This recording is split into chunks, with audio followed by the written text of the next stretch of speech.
Hello, ഞാനിനി ഒരു chicken കറി ഉണ്ടാക്കാം.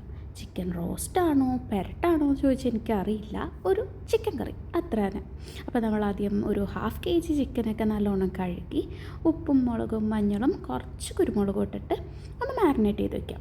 വെയിറ്റ് ചെയ്യേണ്ട ആവശ്യമൊന്നുമില്ല കേട്ടോ, നമുക്ക് ഡയറക്റ്റ് യൂസ് ചെയ്യാം. അപ്പോൾ ഞാനൊരു പാനിലേക്ക് അതിന് ശേഷം കുറച്ച് ഓയിലും കുറച്ച് ബട്ടറും കൂടി ഇട്ടിട്ട് ഈ ചിക്കനെല്ലാം ഒന്ന് ലൈറ്റായിട്ട് വറുത്തെടുക്കും.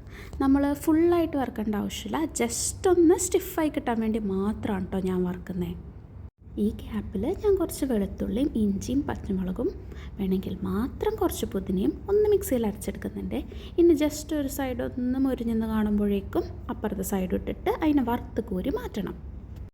അതിനുശേഷം സെയിം എണ്ണയിലേക്ക് തന്നെ ഞാൻ നേരത്തെ ക്രഷ് ചെയ്ത് വെച്ചതിടുന്നുണ്ട് കേട്ടോ. എന്നിട്ട് ഇതിലേക്ക് 1/2 നോർമൽ സവോളയും 1/2 വൈറ്റ് സവോളയാണ് കേട്ടോ ഞാൻ എടുക്കുന്നത്. ഇതൊന്ന് നല്ലോണം വഴണ്ട് വരുന്നത് വരെ മിക്സ് ചെയ്യാം. നമുക്ക് ഈ സവാള വഴണ്ടതിന് ശേഷം മസാല ഇട്ട് കൊടുക്കാം. 1 സ്പൂൺ മുളക് പൊടി, 1/2 സ്പൂൺ മഞ്ഞൾപ്പൊടി, പിന്നെ ഒരു 2 സ്പൂൺ ചിക്കൻ മസാല തന്നെ ഇടണം കേട്ടോ. ഗരം മസാലയ്ക്ക് ടേസ്റ്റ് കിട്ടില്ല. പിന്നെ 1 സ്പൂൺ മല്ലിപ്പൊടിയും 1 സ്പൂൺ കുരുമുളക് പൊടിയും. ഇത് നന്നായിട്ടൊരു പച്ചമണം മാറുന്നത് വരെ ഒന്ന് വഴറ്റി കൊടുക്കുക. അതിനുശേഷം ഞാനൊരു 1/2 തക്കാളി പേസ്റ്റാക്കിയത് ഒഴിച്ച് കൊടുക്കുന്നുണ്ട്. അത് അത്യാവശ്യം നന്നായിട്ട് റോസ്റ്റ് ചെയ്യാം. ഈ പച്ചമണമൊക്കെ മാറി നല്ല മിക്സായി വരുമ്പോൾ നമ്മൾ വറുത്ത് വെച്ച ചിക്കൻ അതിനകത്തേക്ക് ഇട്ട് കൊടുക്കണം. ഇനി തേങ്ങാപ്പാൽ ഒഴിച്ച് കൊടുക്കുക. എൻ്റെ കയ്യിൽ കോക്കനട്ട് ക്രീമാണ് ഇരിക്കുന്നത്, അതുകൊണ്ട് ഞാൻ ക്രീം ഒഴിച്ച് കൊടുക്കുന്നത് കേട്ടോ.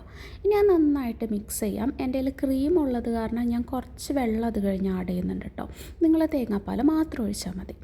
അപ്പോൾ തേങ്ങാപ്പാൽ ഒഴിച്ച് ഈ ചിക്കൻ നല്ലോണം മിക്സ് ചെയ്തിട്ട് കുറച്ച് നേരം അത് നന്നായിട്ട് ചിക്കൻ ബാക്കിയൊന്ന് കുക്കാവാൻ വേണ്ടിയിട്ട് മൂടി വയ്ക്കാം. അപ്പോൾ ഒരു 10-15 മിനിറ്റൊക്കെ കഴിഞ്ഞ് കഴിഞ്ഞാൽ വളരെ സിമ്പിളായിട്ട് ഉണ്ടാക്കാൻ പറ്റുക chicken roast ready. Okay, bye bye.